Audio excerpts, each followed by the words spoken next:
Llynys Medi. Diolch, Cyfarwydd. Ynys Môn has a long history of clean energy production, but Tory delays over Wilfa have cost the island over 400 jobs since 2010.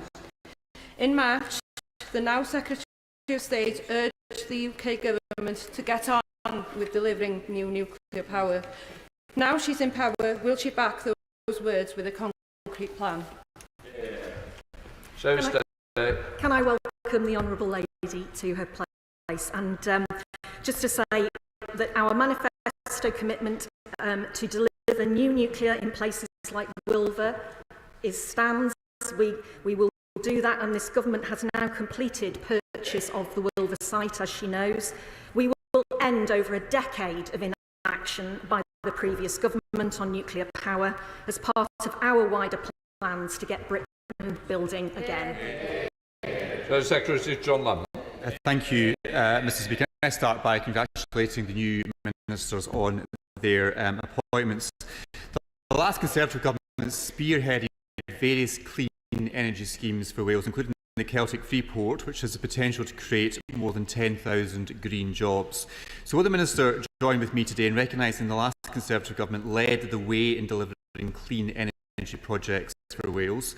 Does she also recognise that the Welsh Government has to play its part too? And lastly, can the Minister outline what specific discussions she has had with the Welsh Government for their own plans to support clean energy projects in Wales? Can I thank the Honourable Gentleman for his remarks? My colleague, the Secretary of State for Business and Trade, said immediately following the election that we do not intend to make any changes to the existing Freeport commitments. I'm backing the delivery of the 2 Freeports in Wales, and I'm very pleased that with the involvement of the Welsh Government, we have fair work elements within those Freeports in Wales, which I fully support. Steve Witherden. Number 2, please, Mr Speaker. Secretary of State.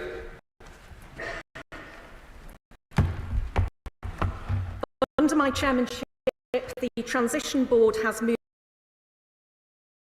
to delivery. Last month, I announced £13.5 million for supply chain, skills and employability funds. I also announced our Business and Community Pledge Scheme, bringing together over 50 organisations in support of those workers who are affected. Stephen. I thank the Right Honourable Lady for beginning to deliver funds to support business confidence and provide a safety net for workers. Can she explain how these will support workers in practice who are dealing with great uncertainty? The 2 funds that have been announced are specifically for people in businesses and people working in the supply chain, because we know that they have already been affected by the uncertainty around the situation at Port Talbot. These will help people to retrain and reskill into new employment, and for the businesses it will help them to diversify and go into new markets if they are the primary customer of Tata Steel. I think it's grouped as well, Secretary of State, isn't it? I do apologise, Mr Speaker. So I will answer question 5 as well. That's great. Thanks, Mr Speaker. And I know my Right Honourable friend will serve Wales admirably in her new role. Lamb Steelworks in Newport is a key strategic site manufacturing world-class automotive steel and more. There's so much potential in the site, and I know we all await this statement later, but can the Minister outline what she's been doing alongside the Department of Business to secure future investment in Llanwern as part of ongoing discussions with Tata? This government absolutely understands the importance of Llanwern as a key manufacturing facility for steel products. We have worked with Tata Steel UK to ensure that Llanwern is clearly considered in plans for the future of steel in South Wales, and I know that my honourable friend is a dedicated advocate on behalf of the workers at Llanwern and will be closely following the upcoming statement from the Secretary of State for Business. Secretary of State John Lamb. Thank you, Mr Speaker. Now, today the government is expected to unveil details of its steel plan for South Wales. From what's been briefed to the press, it seems that the core of this new deal is the same deal, worth hundreds of millions of pounds, that was agreed by the last Conservative government. Now, at the time, the Minister and the Welsh Labour Party appeared to rubbish the deal and suggested that a better deal was possible. Does the Minister now regret previous criticism of the deal by the Labour Party? Mr Speaker, can I say I don't recognise that characterisation of the deal that the Business Secretary will make a statement on later. And I would say that the Business Secretary will make a statement to this House. I don't want to preempt that because we are a party and a government that will always come to this House first to make major announcements. But I am confident that he will set out a sustainable future for steel making in Port Talbot, in Wales and across the UK. John Lamb. Well, Mr Speaker, the fact remains that key parts of the deal, as I say, as appears in the press, does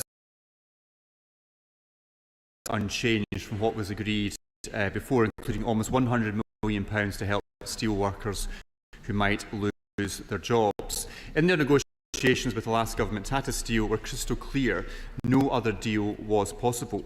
Moving forward, it's crucial that funding to help retain those who will lose their jobs reaches them swiftly. So can the Minister lay out the detail of how and when the money is going to be sent to those impacted? I'd refer the honourable gentleman to my previous answer. We had the transition board in place for nearly 10 months under the last government. Not a single penny went out of the door to businesses or workers affected. Within weeks of my taking over chairmanship of the transition board, £13.5 million has been released to help supply chain businesses and workers. That is the first tranche of further funds to come. Liberal Democrat spokesperson Sarah Green. Thank you, Mr Speaker. May I welcome the front bench to their places. They will know that the steel industry in Wales is just one of a number that have suffered in recent decades. Last year, the Industrial Communities Alliance said that tackling in Wales has been hampered by competitive bidding that forces local authorities in deprived areas to bid against each other, which prevents partnership working and a more strategic approach. So can I ask the Secretary of State to confirm whether future rounds of the UK Shared Prosperity Fund allocated to Wales will no longer be subject to competitive bidding? Can I thank the Honourable Lady for her question? This government was elected on a manifesto that stressed that a partnership approach with local authorities and an intention to stabilise the funding system moving away from wasteful competition. These are the principles we will seek to apply as we think about the future of local growth funding. And as with all government funding decisions regarding funding beyond March 2025, these are ultimately a matter for the spending review. Chair of the Select Committee, Ruth Jones. I'm very grateful. Under the previous government, the Transition Board met 6 times and formed 2 subcommittees, but didn't distribute a single penny of funding to support businesses and workers in South Wales. So can the Secretary of State provide an assessment of how the Transition Board has changed under her leadership? Can I congratulate my honourable friend on her election as Chair of the Welsh Affairs Select Committee, and I'm looking forward to engaging with her and her colleagues as they take on their important work. As I set out, we have released £13.5 million. It's the first tranche of funding from the Transition Board, and that has changed it radically from discussion to delivery. That's what we promised, that's what we've delivered. John Davies. Question number 3, Mr Speaker. Secretary of State.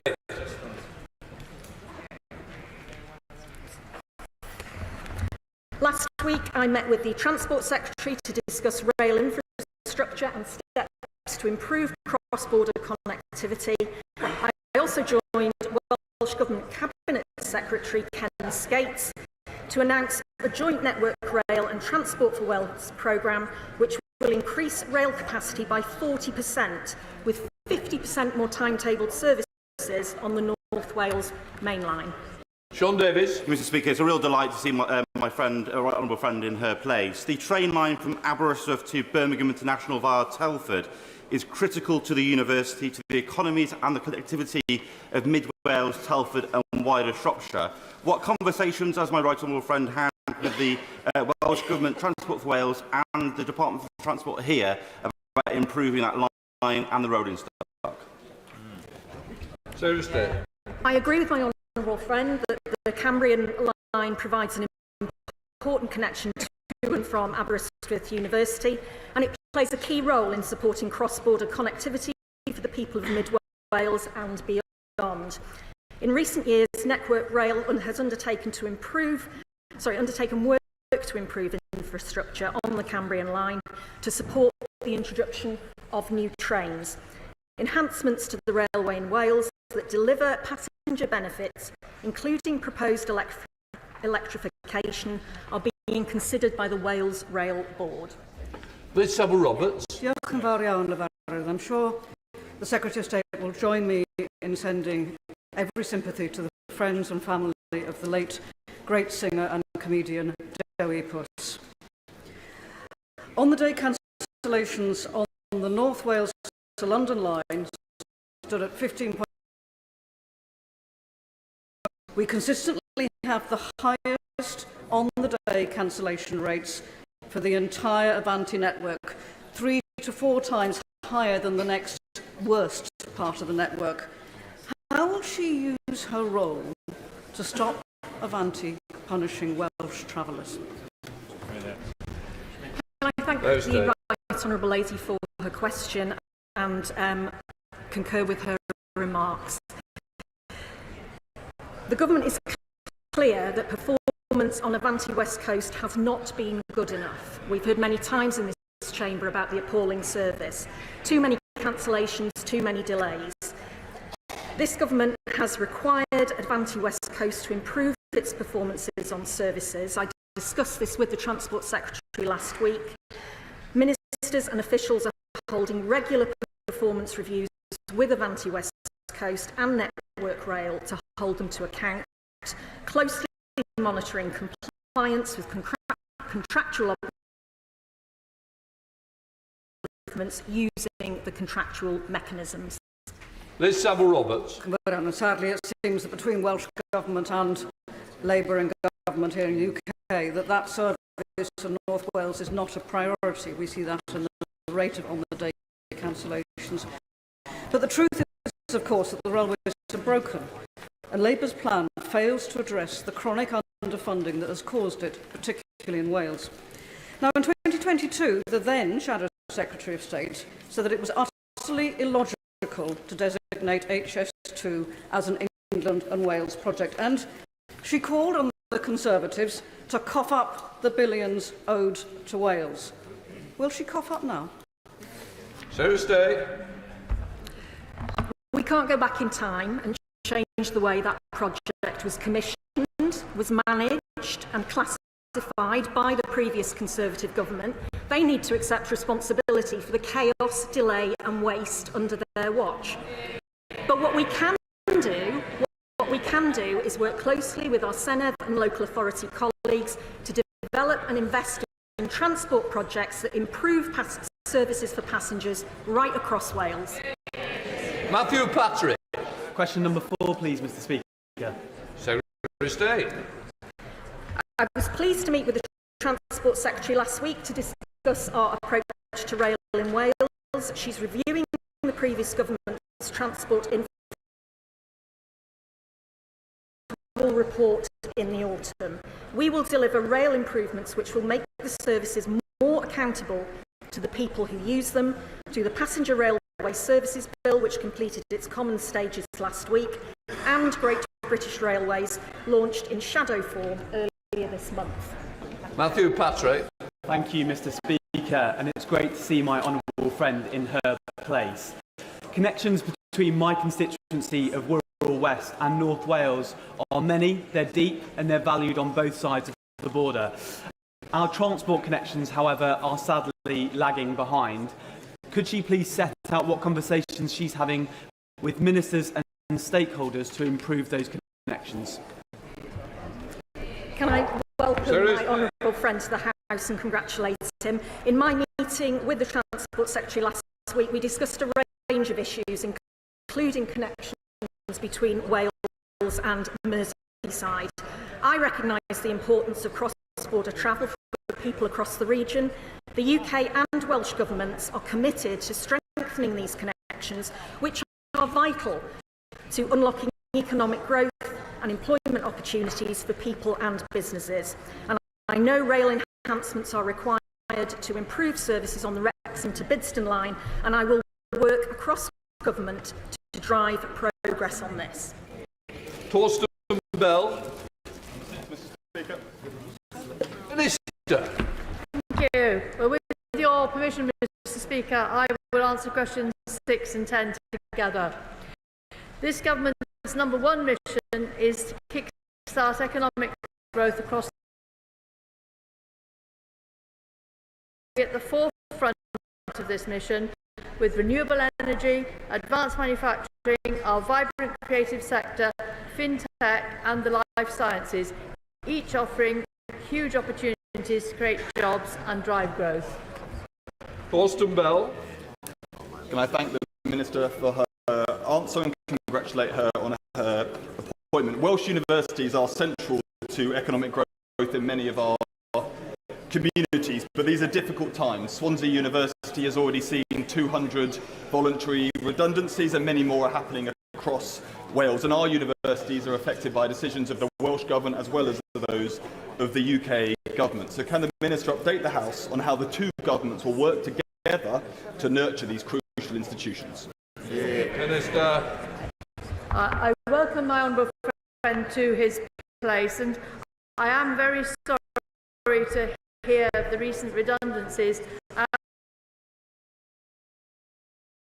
The Secretary of State and I met with Professor Paul Boyle, Vice-Chancellor of Swansea University and Chair of Universities Wales, only last week to discuss the challenges facing Welsh institutions and ways of supporting the higher education sector in Wales.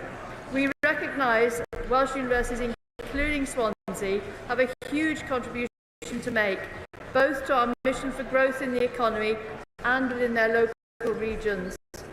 Colleagues at all levels in the UK and Welsh Government are working closely together to safeguard their potential amidst the difficult economic circumstances that we've inherited. Speaker. Passengers, as has already been said today, passengers on the North Wales coast are being let down by the poor performance of Avanti. This is an issue which is affecting passengers and businesses, hampering economic growth.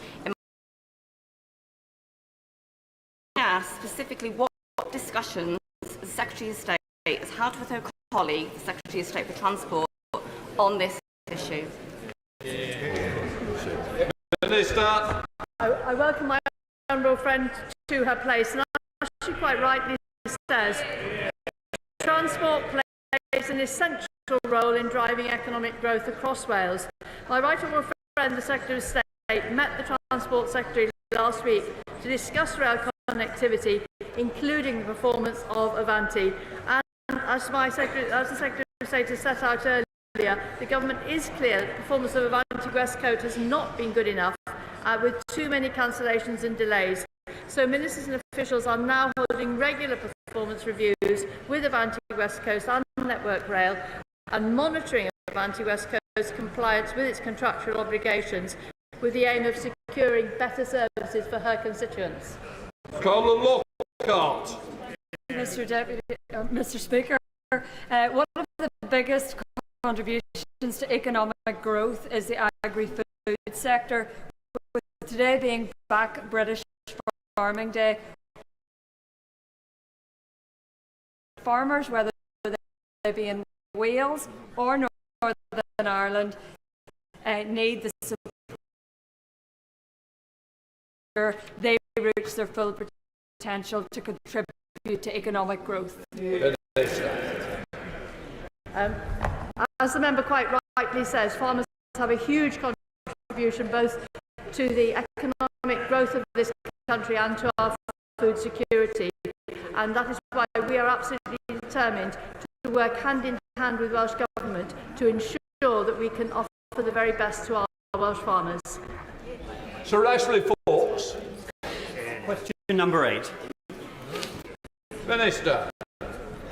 Thank you. Nuclear energy can play an important role in security and clean power, whilst providing thousands of skilled jobs. Great British Nuclear has acquired the Wilver site with a view to developing a new nuclear project. Decisions on the project and the technologies to be deployed at Wilver will be made in due course. Ashley Fox. Mr. Speaker, the last government announced the biggest expansion in nuclear power for 70 years, including the commissioning of Hinkley Point C in Somerset. Does the Minister agree that a new nuclear power plant at Wilver is vital to the UK's energy security, and can she give a timeline for its development? Minister.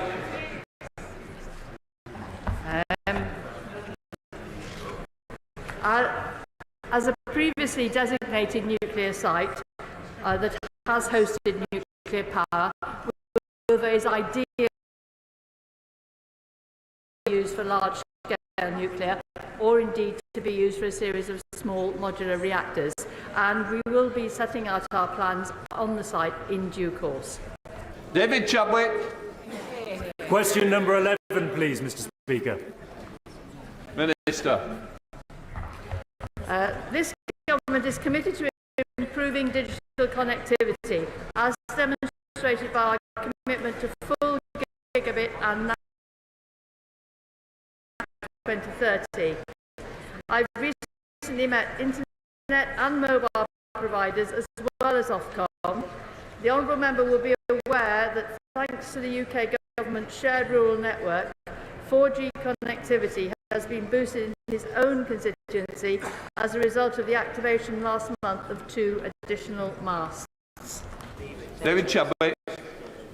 Many of my constituents living in areas like Llanyrthel and Carnarvon Fawr have been missed out by previous rollout schemes.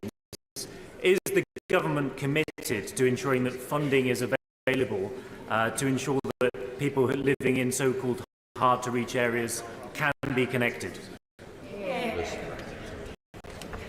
I very much appreciate the concern that the honourable member has for his constituents, particularly in a rural area which has so many challenges for connectivity. What I can tell him is that in his constituency, over 90% of the premises can access superfast broadband speeds, and to extend gigabit capable coverage further, approximately 3,000 premises in his constituency are currently expected to receive gigabit capable connection through Project Gigabit cross-regional procurement framework, and alongside this there are 21 voucher projects across the constituency which include approximately 5,000 premises. But if it concerns, perhaps he could come and see me on the matter. Jerome Mayo.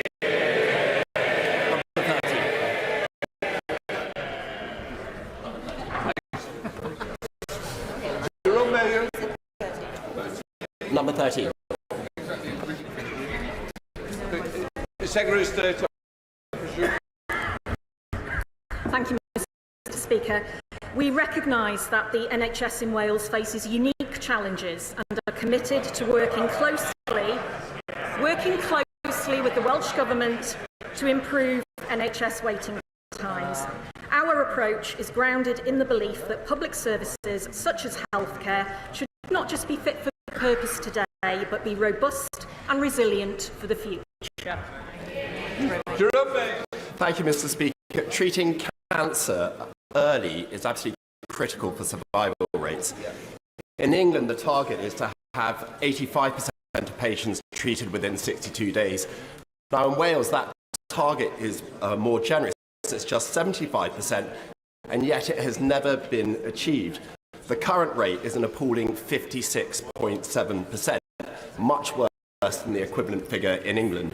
So why is it that Welsh Labour is underperforming England, and is it really still the blueprint for government? More people in Wales have been told that they don't have cancer than ever before, and that's good news. Performance increased against the 62-day target for treatment in June compared to the previous month.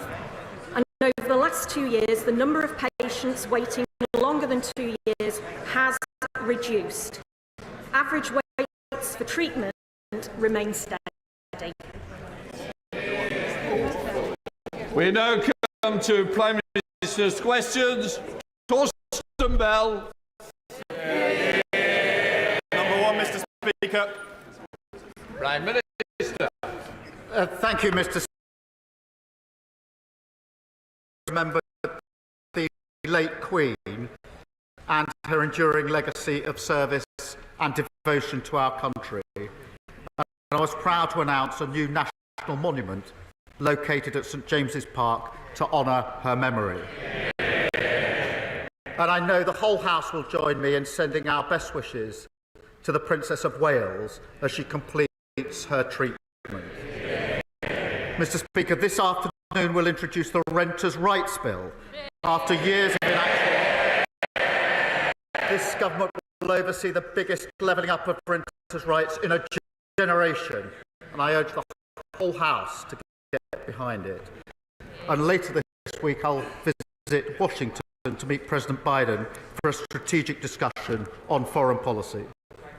Mr. Speaker, this morning I had meetings with ministerial colleagues and others. In addition to my duties in the House, I shall have further such meetings later today. Thank you, Mr. Speaker. Back in the 1990s, the Conservatives claimed that the minimum wage would cost 1 million jobs.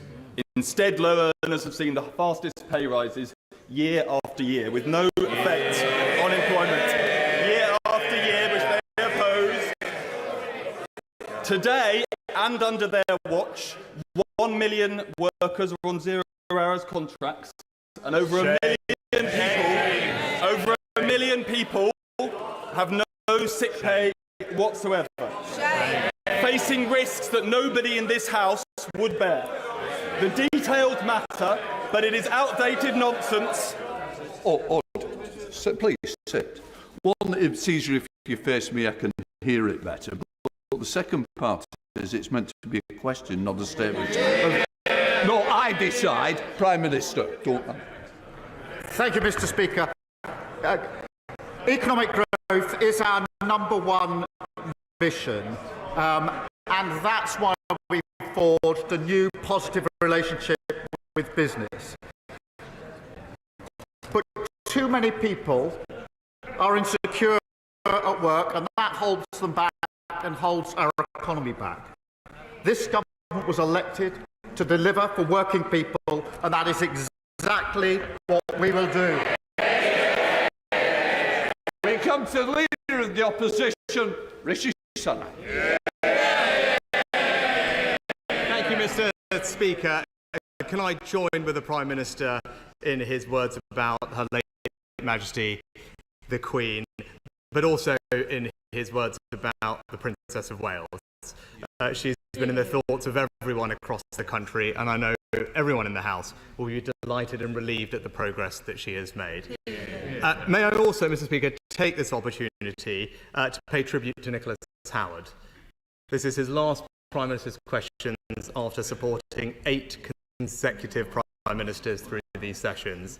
Never my favourite part of the week, but his commendable service made it far more manageable. Mr. Speaker, yesterday Labour MPs voted to remove the winter fuel payment from over 10 million British pensioners, including those with just £13,000 of income. With that decision debated and made, it is now important that the House understands the full consequences of the government's choice. So can I very specifically ask the Prime Minister, will he now publish the impact assessment before the House rises? Prime Minister. Mr. Speaker, the fact of the matter is this. They left a £22 billion black hole. And they hid it from the OBR. Richard Hughes is the largest year-ahead overspend outside of the pandemic.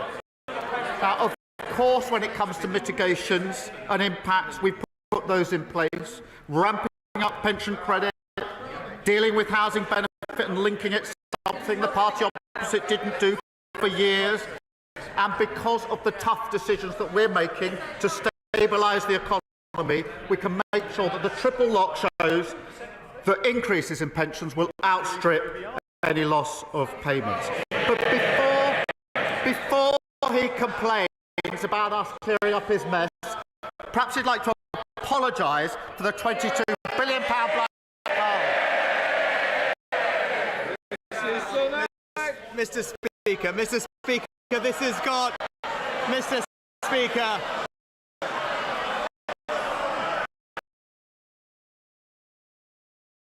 Hear the question.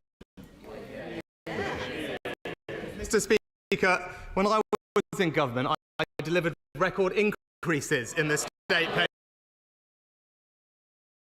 We protected the winter fuel payment and we gave pensioners cost of living benefits. He's the one that's taking money away from pensioners on £13,000, Mr. Speaker. But this has got nothing to do with the public finances. His own Chancellor just this morning, his MPs may not have been listening to her, his own Chancellor this morning admitted that she would prefer it if this policy didn't even raise any money, Mr. Speaker.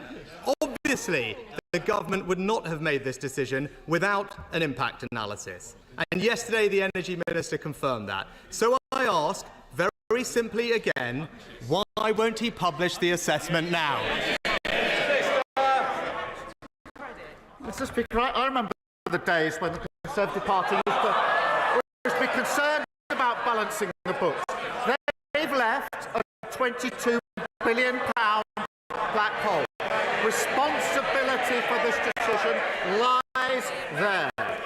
The only way to rebuild our country and invest in our public services and make sure everyone is better off is if we clear up their mess and deal with the £22 billion black hole. But, Mr. Speaker, last week we learned that the Shadow Housing Secretary was calling for means testing of winter fuel payments. Now it turns out that the Shadow Paymaster General agrees with her and even boasted about texting his own mother saying she didn't need the payment. Until he apologises for the mess they've created, he's in no position to criticise the action that we're taking. Mr. Speaker, they're shouting now, but those arguments didn't even convince 50 of his own MPs. Urgent business elsewhere yesterday, Mr. Speaker, but we know why he's hiding the impact assessment. The Labour Party's own previous analysis claimed that this policy could cause 3,850 deaths. So are the numbers in his impact assessment higher or lower than that? Prime Minister. Mr. Speaker, we're taking this decision to stabilise the economy. That means we can commit to the triple lock. voting to the triple lock, we can make sure that payments of state pension are higher, and therefore there's more money in the pocket of pensioners, notwithstanding the tough action that we need to take. But he goes around pretending that everything's fine. That's the argument he tried in the election. And that's why he's sitting there and we are sitting here. Mr. Speaker, today pensioners watching will have seen that the Prime Minister has repeatedly refused to admit or to publish the consequences of his decision. And we will continue holding him account for that. But changing topics, Mr. Speaker, today is Back British Farming Day, where we recognise that British farmers produce food that is higher quality, has higher welfare standards and higher environmental standards than imported food. And at a time of increasing global volatility, they are also crucial for our food security and national security. Can he therefore confirm, whether he will be adopting the NFU's recent proposal to enshrine a national food security target in law? Prime Minister. Well, food security is really important. I'm glad he's raised that. We have talked to the NFU about this. Really important, and that's what we fought the election on, where we've got a lot of rural constituencies sitting behind me now. We'll continue to talk to the NFU. We do take food security very, very seriously. Mr. Sunak. I'm not sure I did hear a specific answer, Mr. Speaker, but farmers also do great work to preserve the beauty of the British countryside. And something I'm sure that the Prime Minister will appreciate, given his newfound preference for landscapes over political portraiture. But when it comes to land use, there are currently protections in place to ensure that the most productive farmland is used for food production rather than alternatives like solar. So does he agree that it is not appropriate or right that developers with a vested interest grade the quality of that farmland themselves? And will he look at making that process independent? Prime Minister. Well, Mr. Speaker, rural communities were neglected under the last government. Confidence was at an all-time low. And thousands of food and farming businesses have been forced out of business. Now, of course, we will work with them. Of course, we'll get the balance right. But we're again picking up, clearing up the mess and rebuilding our country. Mr. Speaker, as a glimpse, in Wales, the Labour government hammered farmers, hitting them with top-down eco-targets. Of those plans said that it would lead to thousands of job losses, less food security and destroy rural incomes, while farmers described it as bleak and damaging. So can he reassure English farmers that he won't threaten their livelihoods, and can he rule out imposing those same top-down targets here? Prime Minister. We will work with farmers across the whole of the United Kingdom, as we've made clear, to support them. But here we are, absolutely clear, no contrition, no responsibility for the economic black hole, the broken NHS, the prison crisis, the ruinous legacy of 14 years of failure. We've started rebuilding the country, renters reform, house building, GB Energy, National Wealth Fund, Border Security Command. I could go on. Whilst they try to rewrite history, we're getting on with building a better country for the future. Madam Martin. Thank you, Mr. Speaker. I'm sure the whole House will firstly join me in paying our respects to Lieutenant Rodri Lyshan, who tragically passed away last week. My thoughts are with the family, loved ones, crew during this very difficult time. Mr. Speaker, housing in Portsmouth is in dire straits, but local residents in Portsmouth North have valid concerns around population density, infrastructure and the environment. So I'm glad this government is working on delivering affordable housing in the city. Can the Prime Minister ensure that the infrastructure is properly considered and that communities are involved in the planning process for any new developments? Can I start by saying I'm sure the whole House will want to join me in sending condolences to the family of Lieutenant Lyshon. I agree with her on the desperate need for affordable housing, and that's why we're going to deliver the biggest social affording housing uplift in a generation. We will get Britain building again 1.5 million houses, because the dream under the last government. We now come to the leader of the Liberal Democrats, Sir Red Davey. Thank you, Mr. Speaker. Can I associate myself and my party with the comments made earlier by the Prime Minister about, and also join him in sending our best wishes to Her Royal Highness Princess of Wales. I don't think anyone could have not been moved by her powerful video, and we hope that she'll make a full and speedy recovery. When it comes to fighting cancer, we know all too well that every day counts. But in the last year of the last government, there were over 100,000 patients waiting more than 2 months just to start their urgent cancer treatment, the worst on record. So will the Prime Minister help boost cancer survival rates by guaranteeing that every patient can start their cancer treatment within 62 days? Well, I thank him for that question on a really important issue, and there's a report out by Lord Darcy tomorrow which will set out in stark terms the failure in terms of cancer treatment under the last government, which is a really serious issue. This timeline matters, which is why we're taking steps straight away to make sure that we can comply with that timeline, because lives depend on it. And that's why we've already taken a decision to put more scanners in to catch this early and use technology. It's a very serious issue, very serious failure by the last government. David.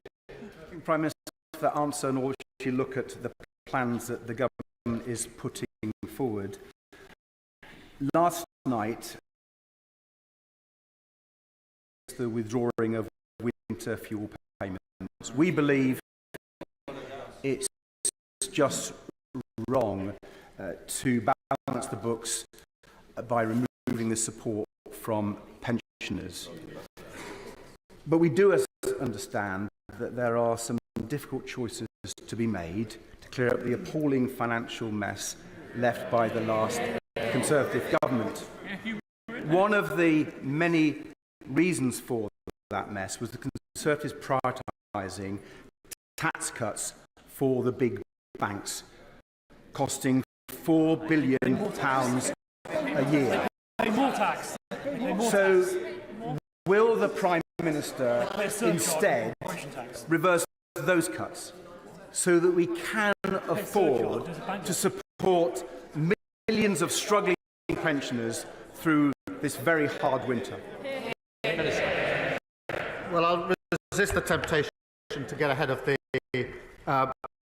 budget. But look, what is important is that we recognise that there is this 22 billion black hole that's been left by the previous government. Now, I know that their practice was ignore it, kick it into the long grass. We're taking the tough decisions because the only way we can start rebuilding our country, investing in our public services, and making sure that everybody is better off. Patrick Hurley. Thank you, Mr. Speaker. My Southport constituency has experienced a difficult summer.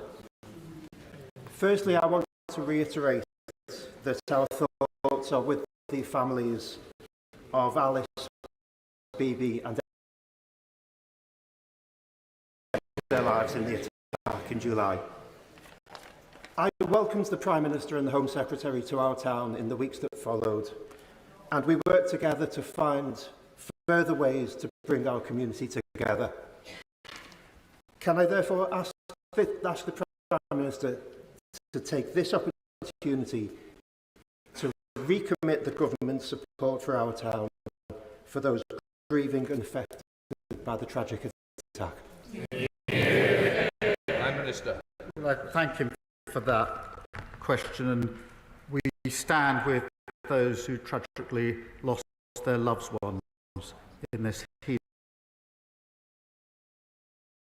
to Southport the day after, and went back actually 3 days after that on a private visit to meet some of the first responders who had been at the scene, and simply to say thank you to them. I can't tell the House how angry I was when I got back to London and saw that those same officers who had responded were having things thrown at them by far-right thugs. Mr. Speaker, we will work tirelessly to support his constituents, and I thank him as well for his hard work in this difficult time, working with Sefton Borough Council and Liverpool City Region Combined Authority to deliver a support package. The communities endured this horrendous event should be supported, and I know will be, across the whole House. Nigel Farage. Thank you, Mr. Speaker. Yesterday we witnessed some extraordinary celebratory scenes outside Britain's prisons, where in some cases serious career criminals were released. For, yes, rioters, but equally those who've said unpleasant things on Facebook and elsewhere on social media. Does the Prime Minister understand there is a growing feeling of anger in this country that we are living through two-tier policing and a two-tier justice system?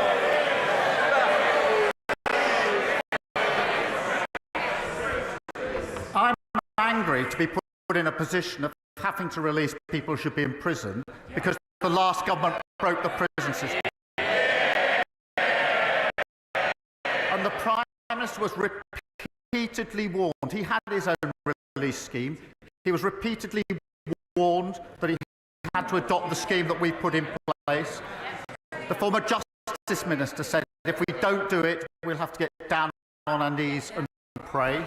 The police chiefs made it absolutely clear in a letter to him before the election that he needed to take action, saying that they wouldn't be able to discharge their duties and saying the risk was loss of an ability to detain suspects. That means, Mr. Speaker, an inability to arrest people committing offences. That's how bad it was, and they warned the Leader of the Opposition that further delays until after the general election will increase the risk significantly. What did he do? He delayed and increased the risk.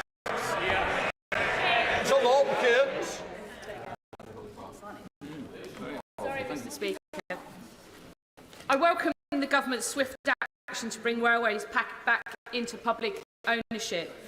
Great British Railways will deliver much-needed reform, ensuring the network serves both passengers and rail freight. The Prime Minister explain how Labour's ambitious railway plan will also deliver improvements to rail infrastructure to ensure my constituents get the service they deserve at Luton Station. Prime Minister. Well, I thank you for raising that important matter. One of the first bills that we introduced was to reform our railways after 14 years of chaos.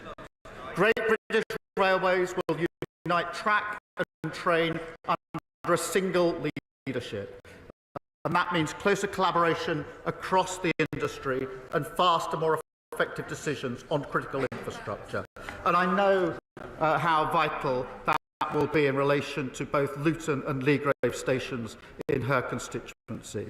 We're carefully considering the best approach, but I can assure her we're committed to ensuring our railways will be open to everyone. Thank you, Mr. Speaker. Today is Back British Farming Day. The previous government let our farmers down and, in their incompetence, underspent the farming budget by £100 million. Will the Prime Minister deny advantage of Conservatives' failure by removing that £100 million permanently? Farmers across the country want to know that the Prime Minister will increase the agriculture budget, as the Lib Dem manifesto proposed, to speed up the rollout of the new environmental land management schemes to support profitable, sustainable and nature-friendly farming. Well, I thank you for that question. It is a really important issue, and our rural communities were neglected by the previous government, and that's why confidence is at an all-time low. And what we will do is to protect farmers from being undercut in trade deals, make the supply chain work more fairly, and prevent shock rises in bills by switching to GB energy. We won't preempt the budget in relation to this, but we will put the support in place. Thank you. Luke Murphy. Thank you, Mr. Speaker. Many of my constituents, including those at Chapel Gate, have told me about the so-called management agents who charge them rip-off service fees and then fail to provide even the most basic of maintenance. Many of them spend hours each week battling with these agents just to ensure that they and their neighbours are not fleeced in their own homes. Will the Prime Minister recommit this government to act where the previous government failed to reform the leasehold system, which is archaic, outdated and feudal? Minister. Well, can I first welcome the first ever Labour MP for Basingstoke? And yes, we will reiterate our commitment to act to bring the feudal leasehold system to an end and ensure leaseholders can benefit from more rights, power and protections over their homes. Mr. Speaker, international law is clear.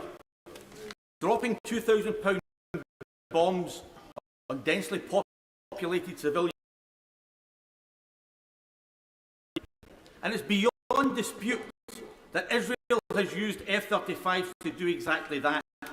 Yet the government has chosen to exempt F-35 components from the arms licence suspension, when all it had to do was say that Israel could not be the end user if UK manufactured parts were included.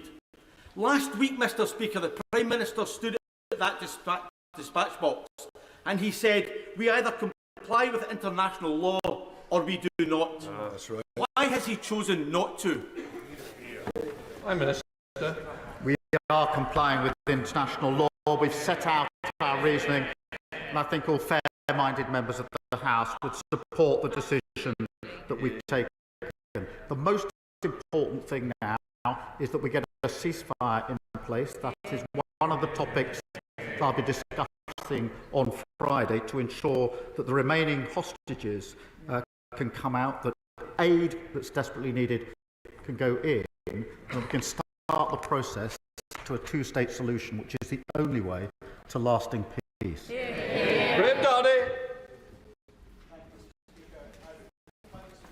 Fife has a proud defence heritage, and in my constituency of Dunfermline and Dollar, that continues with the dockyard at Rosyth constructing Type 31 frigates for the Royal Navy, along with a local supply chain of local SMEs.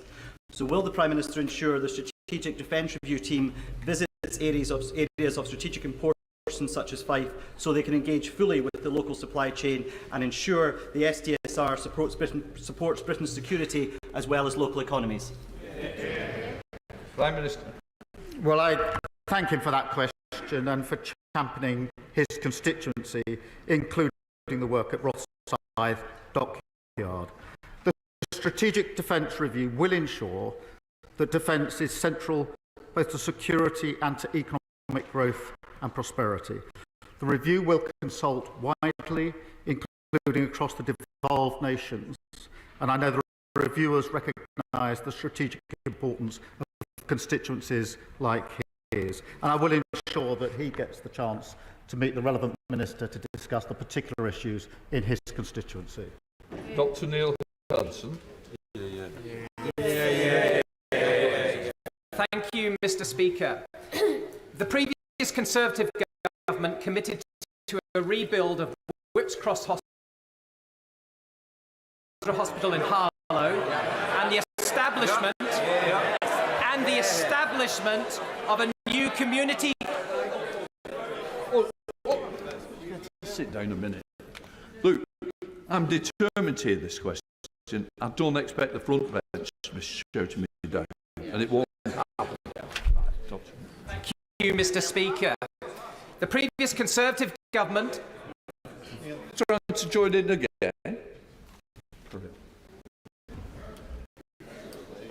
Thank you, Mr. Speaker. The previous Conservative government committed to a rebuild of Princess Alexandra Hospital in Harlow and the establishment of a new community diagnostic centre at St Margaret's Hospital in Epping. Will the new Labour government honour these commitments and progress these projects in full, which are so vital to improving the health services needed by my constituents of Epping Forest? And if it helps the Prime Minister at all with his answer, these services will also help some of the constituents of his Health Secretary just next door in Ilford North. Prime Minister. Well, look, he's right to champion the hospitals in his constituency, quite right to do so. The problem with what the last government promised was this. They promised 40 new hospitals. The problem is there weren't 40, they weren't new, and many of them weren't hospitals. So we need to review what we can do and put it on a sustainable, deliverable basis. But we will, and he's right to champion those in his constituency. Or are being built. And Lee Spidsley. Thank you, Mr. Speaker.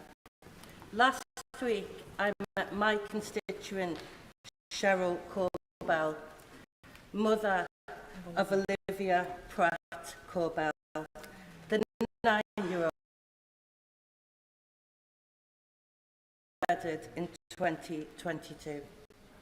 Cheryl is campaigning for Olivia's Law, which would compel convicted criminals to attend court and face the judge and receive their sentence. Will my right honourable friend commit to supporting Olivia's Law and meet Cheryl to discuss how we can move this forward without delay? Prime Minister.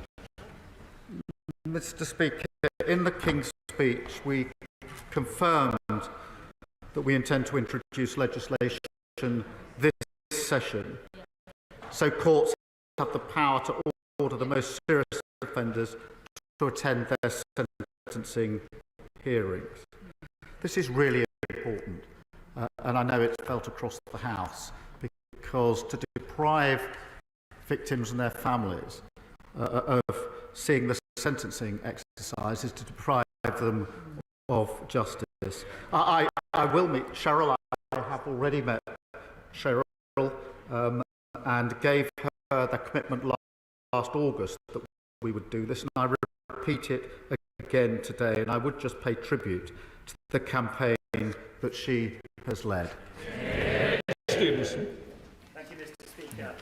If the Prime Minister was a pensioner earning $11,350 this year and receiving no winter fuel payment, what would he prioritise this Christmas? Heating or eating? Prime Minister. Mr. Speaker, we have to be clear why this decision is being made. A £22 billion black hole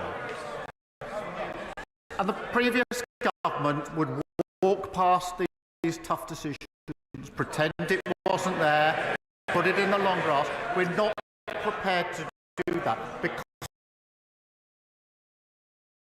we can commit to the triple lock, and that means that the state pension will increase by more than any loss of the winter payment allowance. But I would just say this, the biggest impact on pensioners in recent years was when they lost control of inflation, when they allowed energy prices to go through the roof, and we went through a cost of living crisis. We're stabilising the economy to make sure pensioners never ever have to live through that again. Mark Ferguson. Thank you, Mr. Speaker. Annabelle is 5 years old and lives in my constituency. She has high-risk neuroblastoma. Annabelle has endured 15 months of chemotherapy, high-dose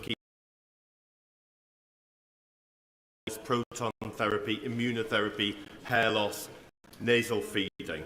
Now she urgently needs the drug DFMO, not yet available in the UK. It must be administered within 90 days of the end of immunotherapy. 91 days is too late. Will the Prime Minister please meet with Annabelle's parents to discuss the life-saving care that she needs? Prime Minister. Can I pay tribute to Annabelle for her incredible bravery? And I understand how important it is that cancer patients are able to effective new treatments. The manufacturers of this drug have applied for a UK licence through Project Orbis, which allows the rapid review and approval of new cancer treatments. And we'll ensure that process is completed as quickly as possible. And I will also ensure that the Health Minister does set up the meeting that he's asked for. Dame Harriet Ball. Thank you, Mr. Speaker. I thought that socialism was about taxing those with the broadest shoulders in order to help the most vulnerable. But it appears that Starmer socialism involves scaring those with the broadest shoulders out of the country while taking away the winter fuel allowance of frail 90-year-olds living in drafty homes. Will the Prime Minister apologise to my shivering constituents for his personal choice? And will he reverse this chilling decision? My choice is to stabilise the economy after 14 years of failure. And I'll tell you for why. Because when a government loses control of the economy, it's working people who pay the price. And I will not let that happen under a Labour government. Paulette Hamilton. Thank you, Mr. Speaker. More than half of people with pancreatic cancer die within 3 months of diagnosis, and 7 in 10 people every 2 minutes in the UK, someone is diagnosed with cancer. But for those diagnosed with the least survivable cancer, time has too often already run out. I'm really proud of the Labour government's commitment to our NHS.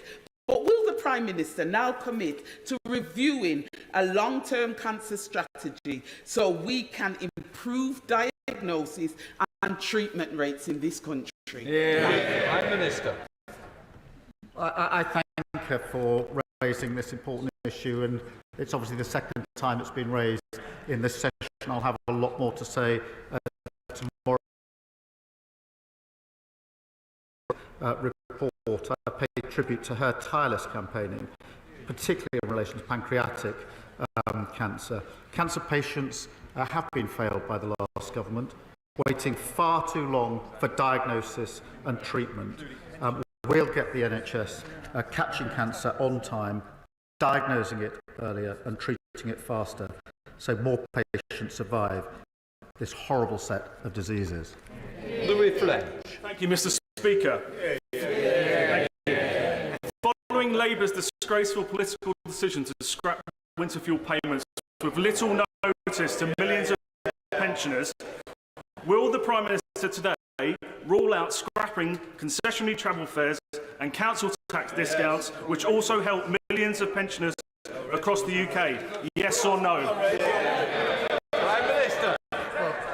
As he knows very well, I'm not going to preempt the budget. It will all be set out in due course.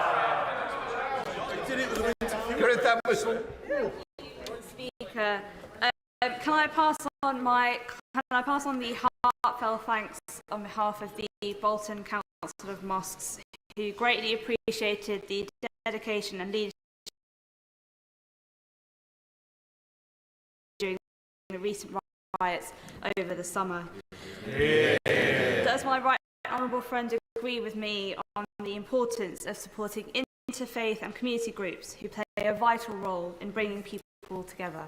Minister. Well, I thank her for raising that. And we owe an incredible debt of gratitude to our police for their courage in dealing with the recent disorders. We took action to ensure needed to tackle violence and restore order to our streets. We also, Mr. Speaker, provided additional security for mosques, ensuring freedom of worship and protection from racist threats.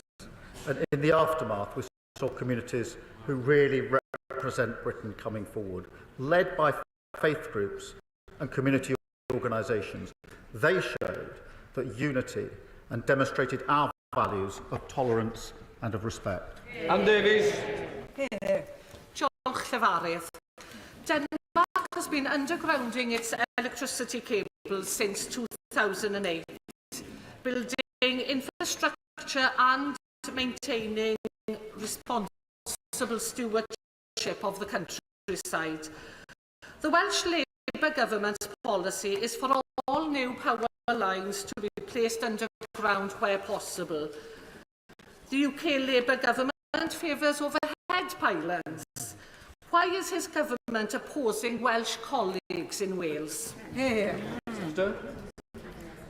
We are absolutely committed to the transition to renewable energy. The reason for that is because it gives us energy independence, it lowers the bills, and of course the next generation of jobs are tied up with it. We have to do it in a cost-effective way, and we'll make those decisions in the cost-effective way. Jessica Morton. Thank you, Mr. Speaker. The UK steel industry needs a serious government which works in partnership with both businesses and trade unions to secure a transition that's both right for the workforce and delivers economic growth in Wales. We know that deindustrialisation can be devastating to communities, so can the Prime Minister tell me how the government's safeguarding jobs and securing the future of steel-making communities like ours for generations to come? Prime Minister. We're taking every step we can in relation to the steel industry because it's vital that we give it the support that it needs. We need steel in this country. We need steel made in this country. And our plan for steel, not less. And it's the duty of the government to ensure jobs and communities and people aren't ignored in the transition and that jobs are protected. Mr. Speaker, I can say the Business Secretary will provide an update to the House this afternoon. Ollie Glover. Thank you, Mr. Speaker. Oxfordshire has seen a huge amount of population growth in recent years without the infrastructure to match. A new railway station on the Great Western Main Line between Didcot and Swindon Grove and Wantage would help to reduce traffic and improve access to both Oxford and London. Does the Prime Minister support investment in our railway, and would he meet with me to hear the case for a new railway station at Grove and Wantage? Prime Minister. Well, I thank the honourable member for raising this important issue, obviously very important for his constituents. And we are committed to putting passengers at the heart of our railways. Great British Railways will work closely with regional government, mayors, operators and passenger groups to ensure rail investment meets the needs of communities. And I will ensure that he gets the meeting that he wants with the relevant minister to discuss the issues in his constituency. That completes Prime Minister's questions. I'll let the front benches clear.